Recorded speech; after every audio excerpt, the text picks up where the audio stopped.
With us now is Michael Canet of the SavvyInvestorTV.com and also ProStatus, a full-service financial and retirement firm in the Baltimore area.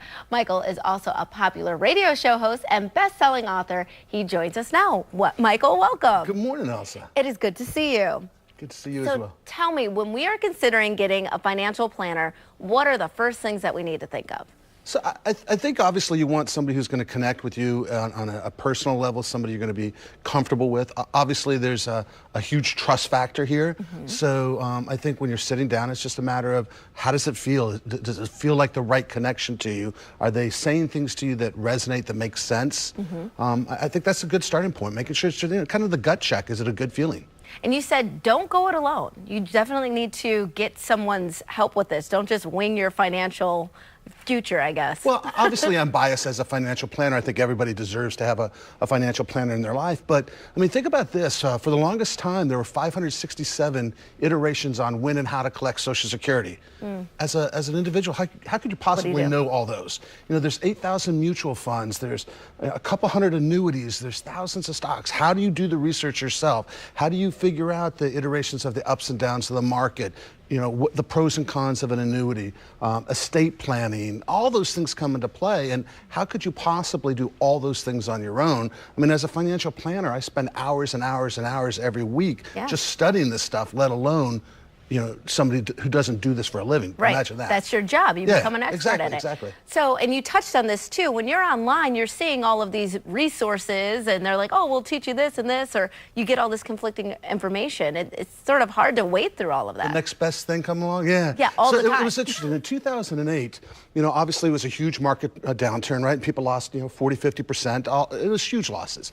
And we went back and looked at some of the big journals, you know, the Forbes and the Money and the Kiplingers and all that. And we looked at their top 25 stocks for the year. And those stocks were down 40 to 60%. Imagine if you're 2 years out and you're following some journal that was published or at least written 6 months ago and taking advice that was based on 6 months ago information instead of today information. And if you go Google revocable living trusts, there's over 1 million hits. How many of those do you have to read until you can actually make an informed decision? It's incredible. You need to work with a professional that can make sure you're on the right path. And you were saying don't take legal advice from people who are not lawyers as well. Obviously, yeah. I mean, I think that's common sense, right? I mean, one of the fortunate things is that I did happen to go get a law degree when I was going to school.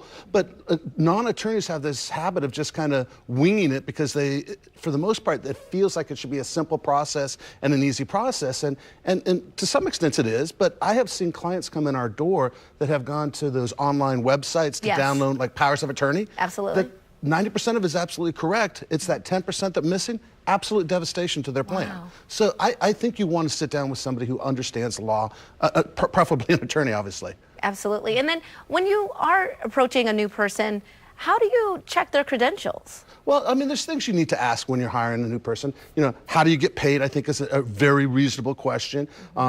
You know, you want to know, like you said, their background. You can go online and do broker check, and you can Google them online. And what comes up about them when you do a Google check on them? I think you want to know, do they publish? Have they been in books? Have they been in journals? Have they been in periodicals? Have they been on television? What exactly is their experience and background? And all those things are reasonable questions. You should ask, who do they actually work for? If you think about that, because do they work for the company or do they work for you? And that's an important question as well. And at the end of the day, you just got to trust your gut, right? That feeling when you're meeting face to face. Absolutely. Amazing. Thank you so much for your time, Michael. And I know that you are going to help people from Midday Maryland, all of our viewers right now. The first 5 callers are going to get a portfolio of, or with a portfolio of $250,000. A free financial plan, right? That's what it is? Okay, absolutely. Sorry about that. You want to call now, 866-597-1040. Michael, thank you so much. And we'll be right back with more Midday Maryland right after the break.